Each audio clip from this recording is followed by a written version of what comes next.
Finding the right cottage is the most important thing. We were very lucky. Did someone put you onto it? No, we were out driving one weekend, and we saw it from the road. It was evening, and the sunset dramatized it a bit, I think. Anyway, it looked interesting and pleasantly isolated, so we drove up path and had a look. It's getting harder and harder because all the decent ones are getting snapped up. Of course, it was little more than a ruin, really.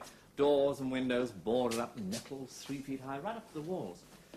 But we liked the area, and it's reasonably convenient for London. And anyway, Rachel fell in love with it. It's lovely, Rachel. It is really. I do envy you. Funny about houses, isn't it? It's friendly here. You know how a house sort of welcomes or repels you the moment you open the door? We've been looking for years on and off, but Dan seems to think that beautifully decorated cottages just sit there in idyllic surroundings waiting for him to take out his checkbook. I felt it the very first time we came inside. Almost as if something was saying, you're welcome here. The whole place was completely derelict. Been standing empty for years and years. 'Tis a bit off the beaten track, I suppose. We had a devil of a job finding out who owned it, actually. Took my solicitor the best part of 6 months. And then it was only the land, not the building. As far as we can make out, there's no trace of any owner for the house, even by descent. We drew a complete blank. Well, whoever owned it, farm labourers must have lived here. Family after family of them, right back into the 18th century. My dad said, 10 generations of men who lived on bread and cheese, and now us. He sees it as symbolic. And I bet you got it for about £50, didn't you? Bit more than that. Not much more, though. You must have had the kitchen built on. It was a sort of shed thing, but we had to rebuild it almost completely. And the loo and the bathroom, of course, that's all new. Well, if one's going to live in the country, even at weekends, one must provide for the creature comforts. I can't bear all those dreadful people who live civilized lives in offices and suburbs all week, and then go back to nature and live like cavemen at the weekends.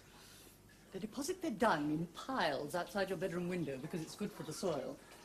If they give you a cup of tea, it's full of boiled newts. Oh, don't worry, we're very civilized here. Well, you've just about got the lot, haven't you? Shower, stereo radio. There's so much we had to do, there didn't seem any point in half measure. Oh, this is us, is it? The guest room? The stairs look drafty, but they're not, actually. The central heating is adjustable to each room. It must have cost a bomb. Too much. I've got some photographs downstairs we took before work started. I'll get them out for you after dinner. Rather you didn't. I don't think I could bear it. I warn you, Christmas with Dan is usually ghastly. You don't know what you've let yourself in for. Margaret, you're biased. It's the same every year. He overeats like a pig at dinner, fills himself up with gallons of red wine, and snores and groans his way through to Boxing Day. It's a memorable experience. What does your dad think of all this? Sore point. Has he seen what you've done to it? We had him down for a weekend a month ago. Rowed non-stop for 48 hours. I can't help admiring your old man. I must do an article on him one of these days. Glass of sherry? Please. It would be nice, wouldn't it, if we could all keep our simple beliefs, regardless of the facts? Medium or dry? A medium. What did he say?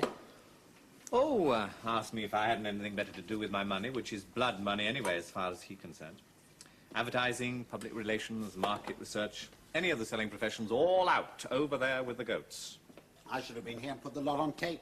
The working class and its wealthy sons. It's worth a page or two in the Statesman any day of the week. He fixed me this branch meeting look and said, Eddie, my son, this is no way for a socialist to live. Indeed. So I told him in that case I'm not a socialist. What did he say to that? Nothing very much. I think he was rather shattered. So was I. Oh, the blackmail that goes on between parents and children. The other way around. After all, if one is forced to live in a bourgeois society against one's will, as it were, I don't see why one shouldn't enjoy its legitimate rewards. I think we should be concentrating on how to be socialists and rich. Politics are forbidden at Christmas. Don't let him tempt you, Edmund. He's only collecting material for an article. I already told him that. Sherry? Gin, please. Oh. How long now, darling? Not long. Time for a glass of sherry. Well, we're both green with envy. Darling, Edmund's having an attack of guilt. They had a traumatic weekend with his father. Oh, it wasn't that bad. They get into those two chairs and they go at each other like hammer and tongs. They enjoy it. Poor old boy's probably lonely.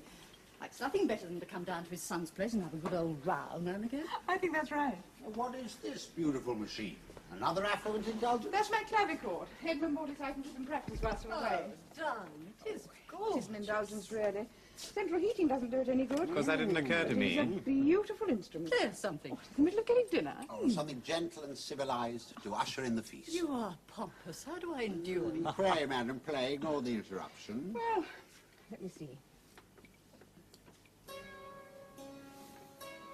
Oh, Bach had one, you know, and his son.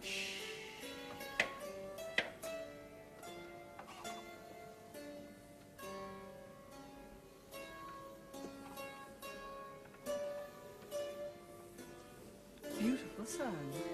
Just right for the cottage. Small scale. Intense.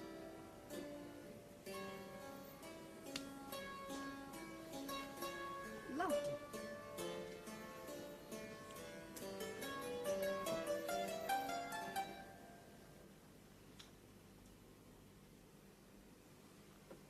What's the matter? That music. Something in the back of my mind. Darling? What was it, that piece? Do you know? No. No, I never heard it before. No, neither have I. Sorry, I can't think where that came from at all. I don't know what it is or why I played it. Funny. It's something lodged in your memory from years ago. I suppose so. You must have played hundreds of pieces like that. You could never remember them all. Sorry to make such a fuss. For a moment I was quite frightened. Frightened? Déjà vu. What? It's déjà vu. That strange feeling of having said or done something before. Like when you recognize a place you're sure you've never been to. It happens to everybody, like when a goose walks over your grave. You can't beat him, can you? Always on hand with a superficial explanation. No, it's true. The wires get crossed in the mental computer and they come up with the wrong answer. Rachel's head, for instance, is full of music, but for a moment the filing system went wrong. Oh, do shut up, dear man, or I shall begin to get embarrassed. Well, I'll go and get the dinner out if you'll excuse me. Pour some more sherry, darling. Put the lights on, it's getting dark.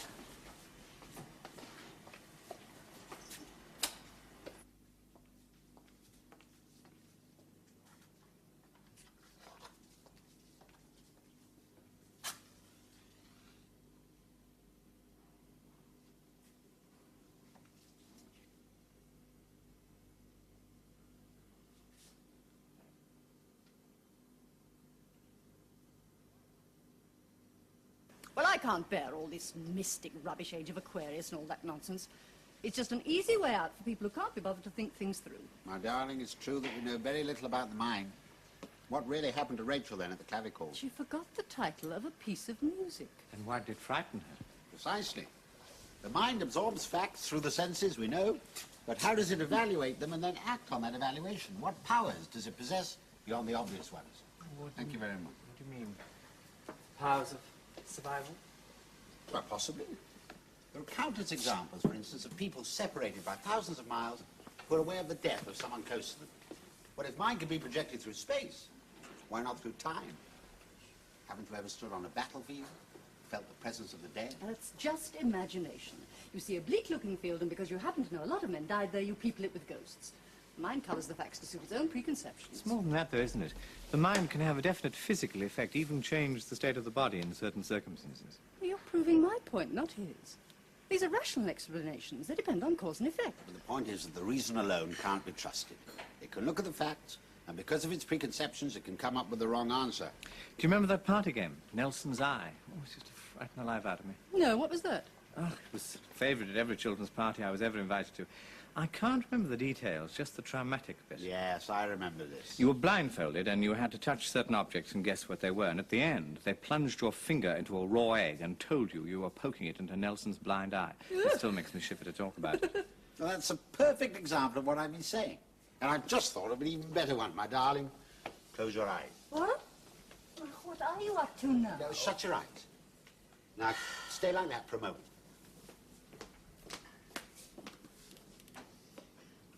What's he doing? I don't know. You know the trouble with Dan, don't you? He got to the age of 30 and started going backwards. God help me when he's 15.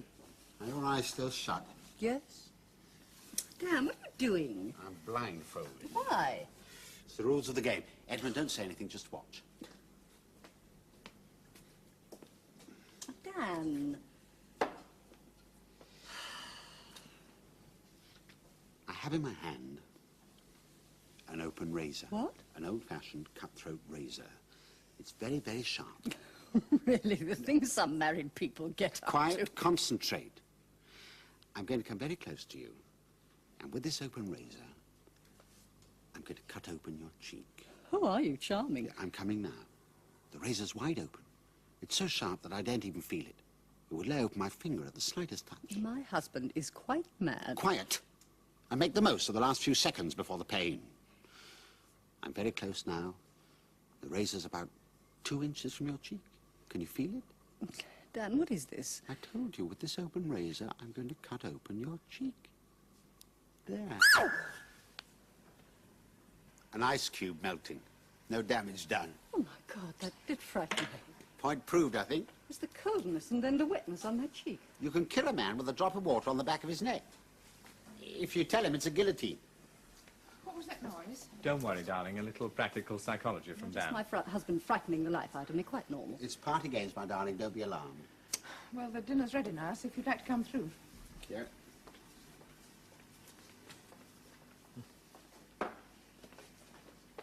Behold the feast. Card, please, darling.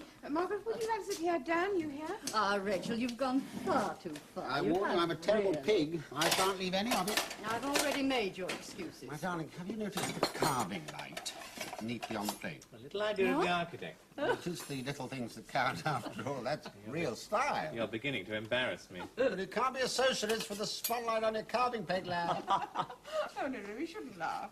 What's he going to do for Christmas, the old man? Like Laura's. We did invite him Well, here, the but... fact is, he'd be much better off there. He'd enjoy himself much more. Ah, yes, I suppose he would, really. I've forgotten the wine. What We've wine? got a couple of bottles of Burgundy over there. Oh, my darling, this is a very special bottle that I brought down to crown the celebration. I've had it on order Go for and about... get it, dear, and shut up. I've left it in the other room to settle down after the journey. Dan's a wine bore. You think yourself lucky you didn't get the whole decanting of it.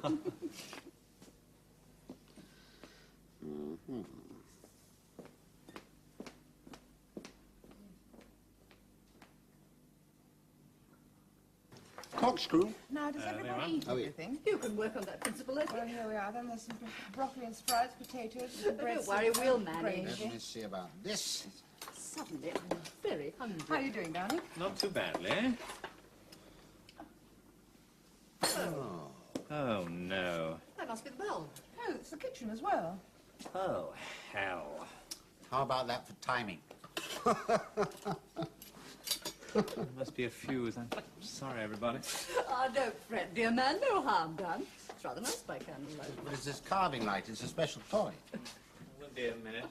Oh, well, don't worry. We'll wait if it won't spoil. Oh, it should survive a few minutes. Yes, and I'll save you the first glass of wine.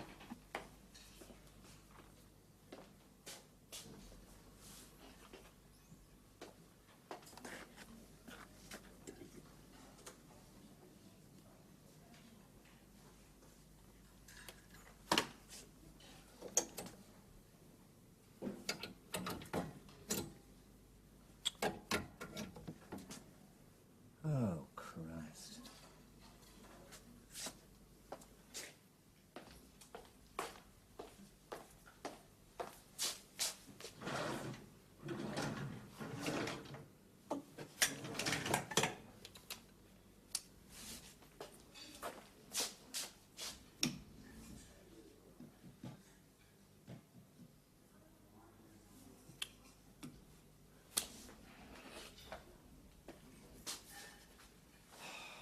This is too much. Don't worry, I've taken over, and I'm carving quite beautifully, even without the benefit of a special angle spotlight. Is everything all right? There isn't. What's wrong? Looks as if we've got a disaster on our hands. Disaster. Just a minute while I check the other room. Oh, well, you really ought to marry me. You're right as it is. You never gave me any stuff.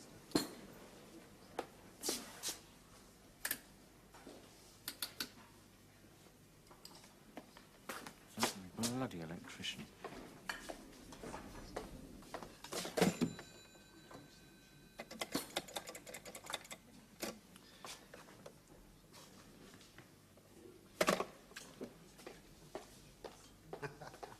Now, how are you going to have it? Well, yes. Is it, darling? Oh, my God. What's wrong? Just about bloody everything. It's not the fuses. As far as I can see, we've lost all electric power throughout the house. No light, no heating, cookers, central heating, television, all gone. Kaput.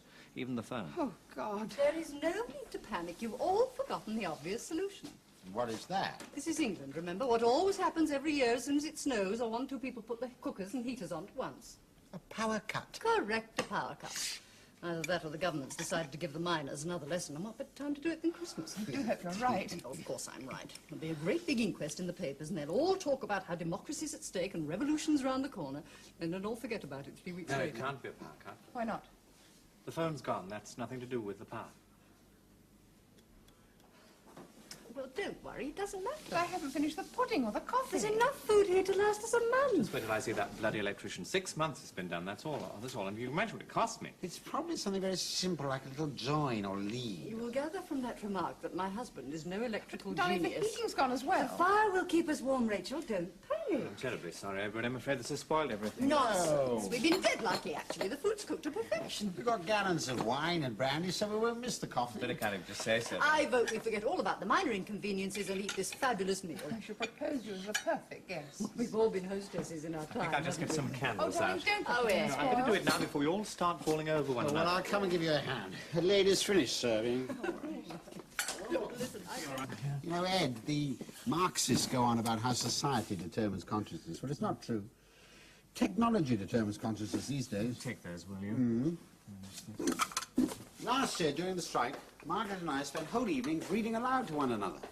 I'm sure if we'd had a piano, we would have sung duets. No, any minute now. I shall begin to get the giggles. Oh, I planned it all to be so splendid. The sight of Dan trying to be helpful is more than I can I bear. suppose we could always make coffee in a saucepan on the fire. I wouldn't give him a candle. He'll burn the house down. There, give me a cross and a censer, and I'm ready for You anything. put yours in the sitting room and I'll take mine upstairs.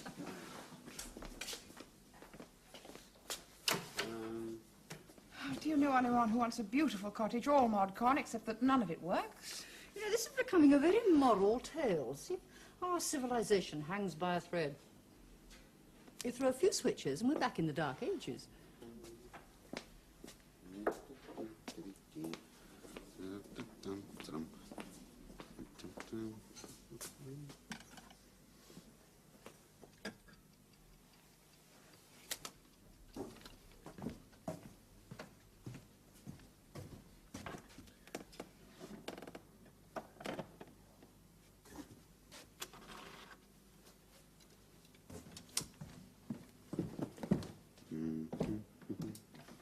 Fire's nice.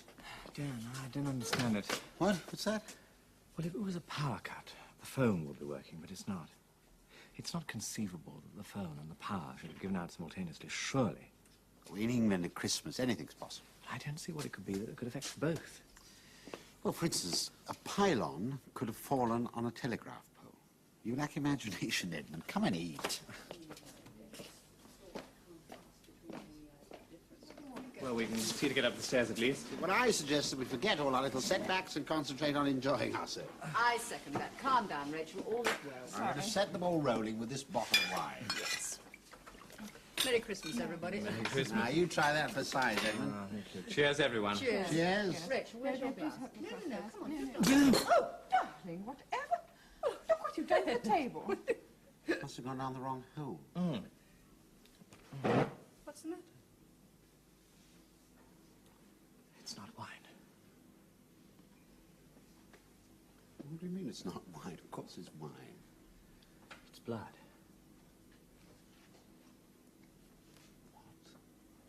What? It's blood, it is. It's blood. Don't be silly. Blood! Taste it! I'll get a cloth.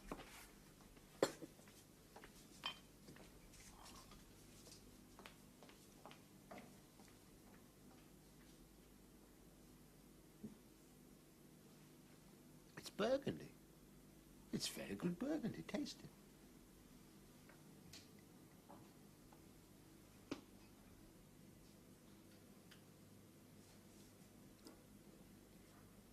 It's burgundy. It's beautiful.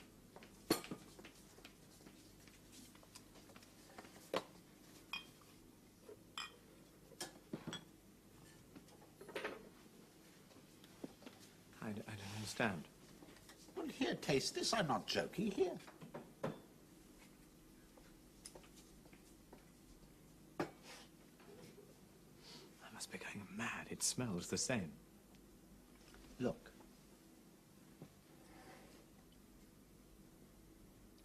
Now, that is not blood, is it?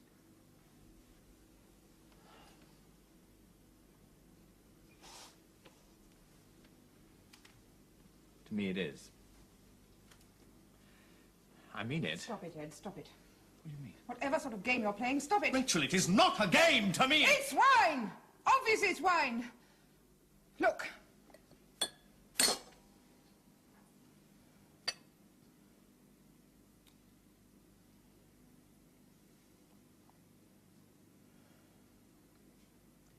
It's wine.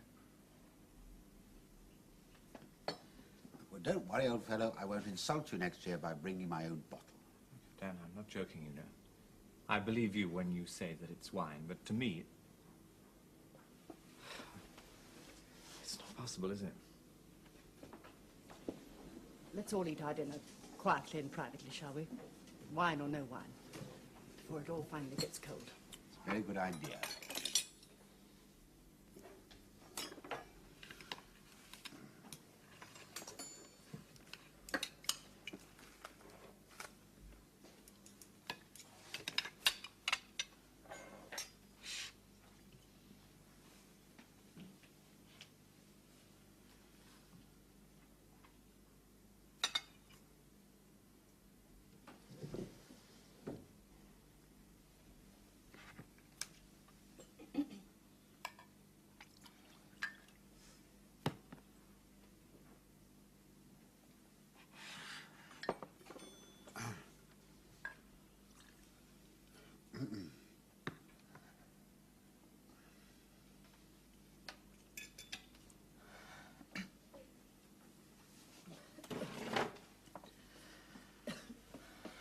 Oh. God. What is it? Curried turkey? Recipe tarts. It's the meat. Is it chilies and pepper seeds? It's the meat, too. It's a joke. This is the big joke Christmas. There isn't any joke. I cooked it in the normal way and it tastes like fire. No. Oh, you poisoned us. What's happening here? It's burning my throat. Drink water, drink lots of water. Oh, I just flames. I can't bear it. I can't bear it anymore.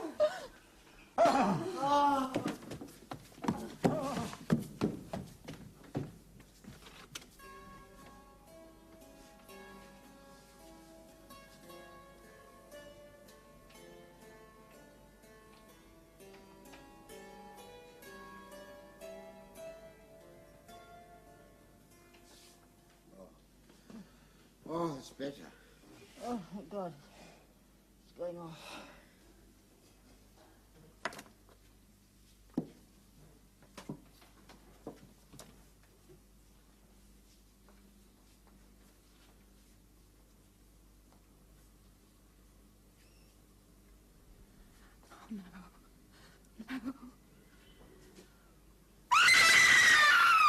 That's Rachel.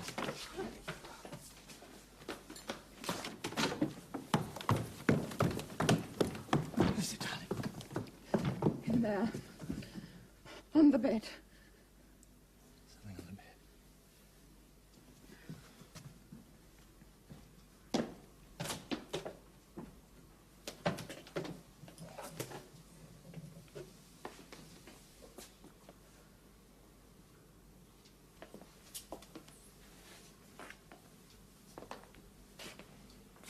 It's nothing. Can you see anything? No, just the bed.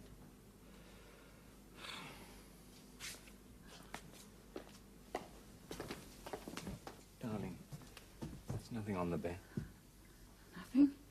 Just the bedspread. What do you see? I saw a dead child. I saw the skeleton of a dead child. There's nothing there now.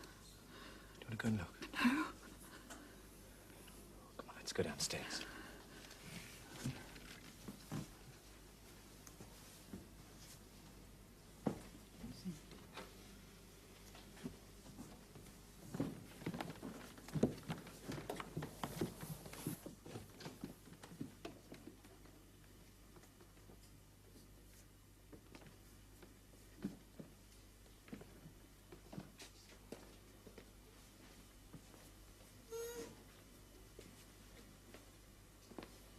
What's happening, Dan? Something very strange. I I feel quite all right now. And so do I.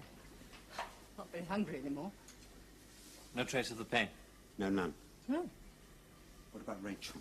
Did you feel it? Yes. Terrible sort of hot, griping pain in the stomach. With me, it went quite sudden. Yes, and me. But none of us tasted blood except Edmund. No.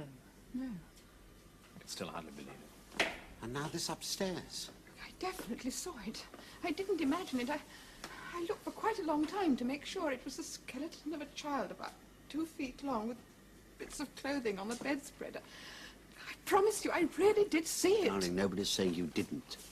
But equally, none of us did. But we've all seen or felt something.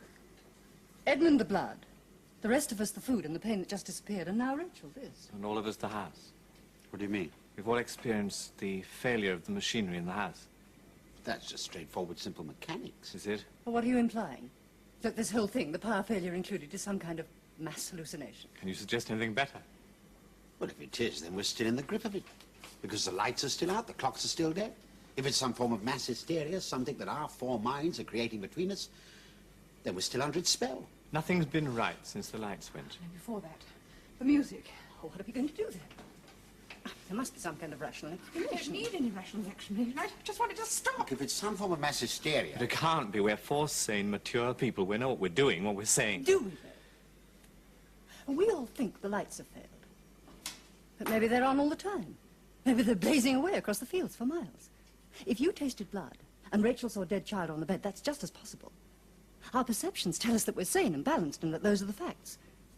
But maybe that's the prime constituent of our hysteria. So that we've lost all distinction, you mean, between what's really happening and what's imagination? Well, how else do you explain what's been happening in the last 15 minutes? I mean, these delusions have come from somewhere. If not from our own minds, where? If what you say is true, then what we need to do to reassert reality, ordinary daily reality where wine is wine and all the machines work, is to get out of here. If necessary, separate.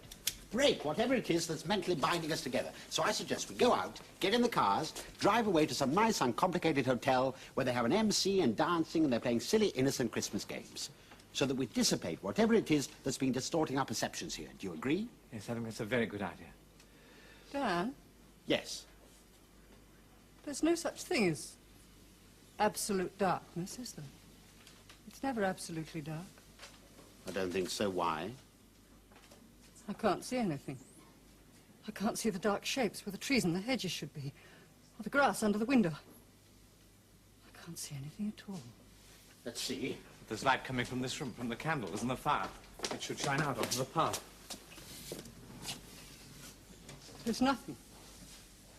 It's like a black curtain. Give me a hand, Dan, will you?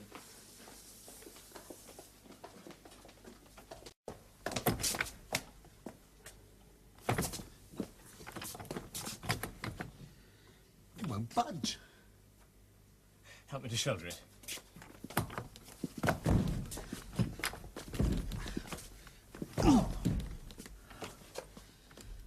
It's not going to open, is it? No, it's not.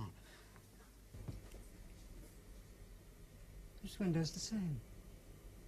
It's like the bottom of the sea. We're caught in here, I know it.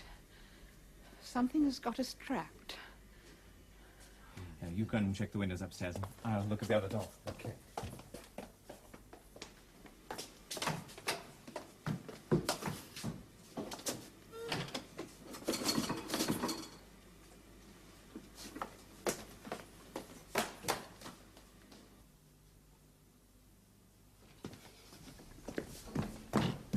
Don't worry, Rachel. There must be some kind of rational explanation. No, there isn't. We're caught. It's black as pitch. Nothing at all. The back door's the same as the front.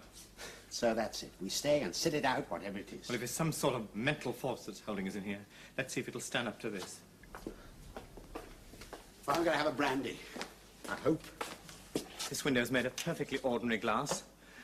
The builder broke a pane when he was putting it in by dropping his trowel on it. So this should do the trick. The brandy's okay.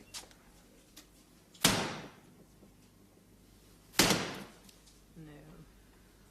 Well, all I can say is we must be a very strong-minded lot. Can I get anybody else a drink?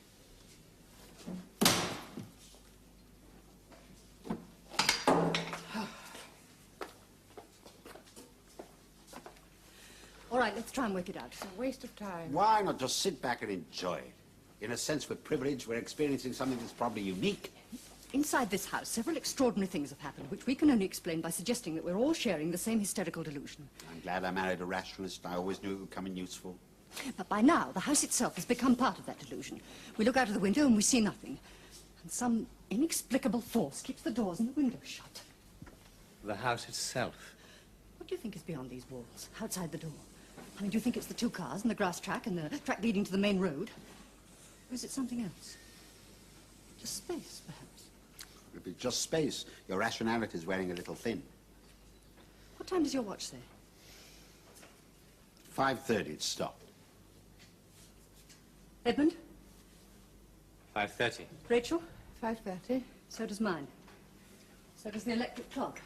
I'll bet you every other clock in the house says 5:30 too. That must be the time the lights went. So, everything stopped at 5:30. Or started? Everything? I wonder what time it is now. You know, for a rationalist, you're getting extremely fanciful. I prefer to wait and see before entering the realms of science fiction. After all, we're all okay. There's nothing happening to us at the moment. It's the house. I'm sure it's the house. Everything began when the house stopped And functioning. the machinery in the house. It may be that the house itself is working perfectly well. I think we've been selected. What do you mean? Chosen in some way. The 4 of us. For what for? Something nice, I hope. No, I don't think so. Well, we don't achieve anything by getting all intense and visionary about it, do we? What we need to do is to keep our eyes open and our minds at full stretch, and whatever we find happening to us, try to understand it. Oh, our antennae, you mean. You have always placed too much reliance upon the intellect. Look at Rachel. She's got all her receivers working at full power, but it's nothing to do with the intellect, what's registering on her. You want to believe it, don't you? That's what it is. Well, I don't. I want to know. Dad, do you remember those photos I told you about? What photos? Photos of the house. It's coming nearer. I can feel it. It's almost here. Photos of the house? The 2 sets I took. One before we started and one after. I wonder. So do I. The choice has been made. What is it, Here. Rachel? It's coming nearer. I can feel it. What's coming nearer? What can you feel? And the 2 sets of prints. Before and after. What's coming nearer? Where's it coming from? It's here. It's here in the house. What? These are the before ones, you see. That's how it was. The choice has been made. Now it's beginning to work. What choice? What's been chosen? Us, the 4 of us, we've been chosen. Just like this? Just as I took it. But look at this. And this. These should be the modernized ones, but... Dan, I did not take these pictures. No, I can see you didn't. I've never seen a cottage looking like this. No, you haven't, because these pictures were taken 200 years ago. But, I mean, that's impossible. I mean... Look! Look at this one. There's someone at the window. It's a woman. Fair-haired woman with a shawl. Yes, a fair-haired woman with a thin face and a shawl. It's beginning. How does she know? Listen. Listen. What is it? Be quiet. Concentrate. Watch what happens.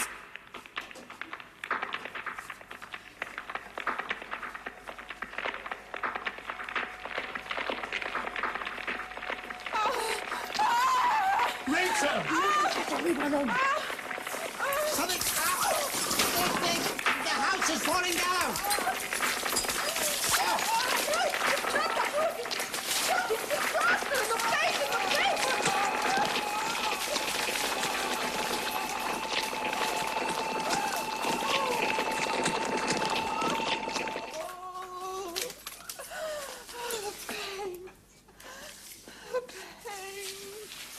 What is it, Rachel? Tell us. There's nothing more to be done. The children have cried themselves to sleep, and we're all too weak to move now. I can only lie here talking to the walls, wondering how long it will be. What is she saying? What children? Just listen. Go on, Rachel. We can all hear. If I could write, I would write it all in a book for the whole world to know what they've done to us, but no one bothers to teach the poor. So even that comfort is denied me. But I have to speak. I have to make it known, even if only to the bare walls. Who is it? Who is it speaking? No, just listen.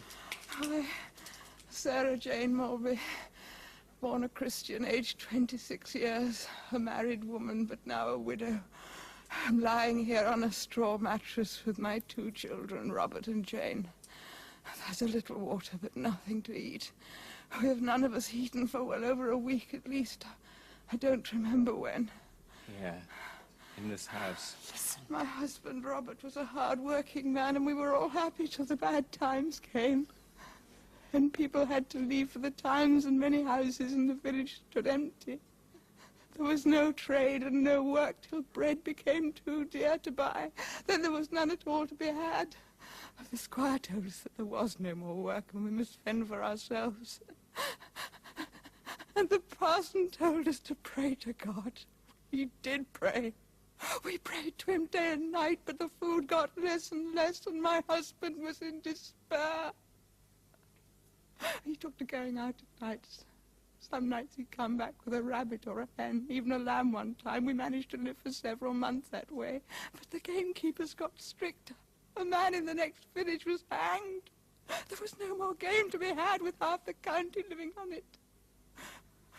A man came one night with a book in his hand, and he talked to Robert till dawn. They spoke angrily and cried out, so that I heard it, and the children stirred in their sleep. The next night, Robert went out with that man and some others. And he didn't come back the next morning. And I heard there were fires in the fields, and the ricks were burning, and the squire's barn had been burnt down, and that my Robert had been taken by the soldiers. Rachel, darling. You must let her finish. I went to the assizes. I saw my Robert in the dock with the other men looking pale and ill. I was praying for transportation. And it was dead. I cried out to the judge that we were all starving. What were we expected to do without food? But the judge spoke grandly about property and rights, and I was dragged from the court. I took the two children to see their father hanged. I told them to remember what was being done to him so that they should grow up to avenge his death on all the wicked men responsible. That will never happen now. The doctor told me it takes 20 minutes for a hanging man to die. I stood there all the time, watching his poor face, giving him all my love to help him bear that terrible death. He moved a little at first, but gradually became still. But I waited for over half an hour to be quite sure. None of us cried, not even the children. Barbarians. Barbarians. That evening I went round to see the squire. But I was chased away angrily and told that my husband was a criminal. I crept round the side of the house, hoping to go in and tell the squire of my children's hunger and ask for his mercy. When I got to the window, I could see them at table. The squire was there, and his brother the parson, and his sons. And there was a side of beef, and several roast chickens, and cakes, and pies, and bottles of red wine. And in the corner, the squire's daughter was playing music, a sweet, melancholy tune, whilst my husband lay dead, and my children were crying for food. And I thought, this can never be forgiven. No circumstance, no degree of self-interest, not even ignorance can excuse this feasting and dancing whilst on the same planet, in the same village, people are starving. And I knew then that I was beaten, that where there was no conscience, there was no hope, there was nothing to be done. That this wickedness and injustice was too great a monster for me to grapple with. I came home and closed my door, and since that day no one has bothered to open it to see who may be inside. Here, she means. I used to believe in God. But this world is man's work. I recognize it by the bloodstains. If God still sees us, he sees us with despair. Like Pilate, he shakes his head and washes his hands, unable to save us. I know we will soon be dead now. The worst pain is over. My bodily weakness is almost comforting, like the beginning of sleep. I have no forgiveness for the selfishness and greed which has destroyed my family. The hardest thing of my dying is to know that our murders will go unpunished. Someone surely must pay for our unjust deaths and all the other deaths like ours, for I know that we are not unique. If no ear can ever hear my accusations, no eye ever read them, let my words burn themselves into the fabric of these walls, so that the brickwork, beams and plaster shall remember the agony and injustice of those dying under this roof. How can this ground ever be easy when there is no atonement for crimes like these? The soil is bitter with my children's blood. I can't say any more. Justice cry against injustice from the dark centuries.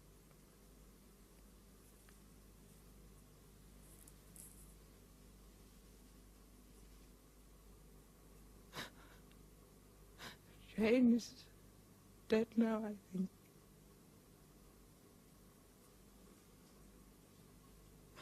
And Robert in a deep sleep from which he will never wake.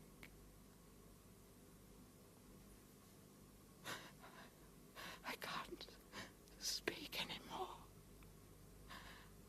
I have to save my breath, to face the reality of this starvation which is slowly draining my life. Whilst we sleep in our pauper's grave, let someone, somewhere, remember.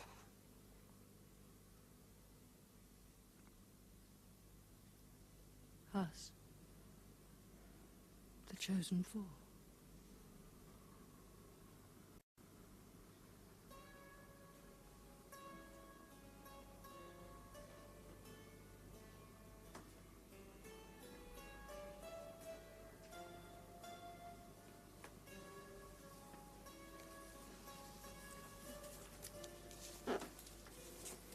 Rachel. Where are you going? Follow me.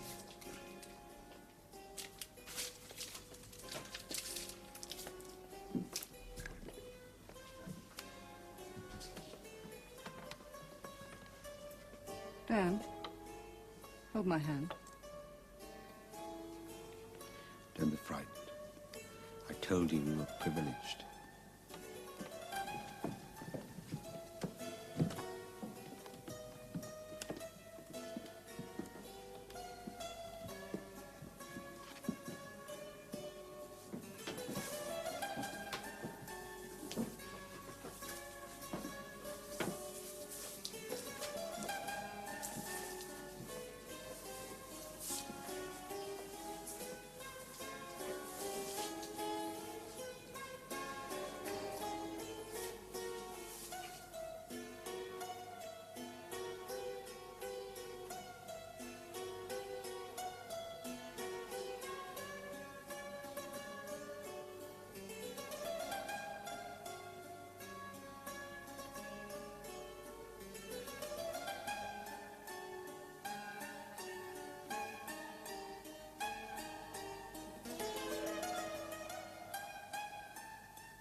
understand now. Now I understand.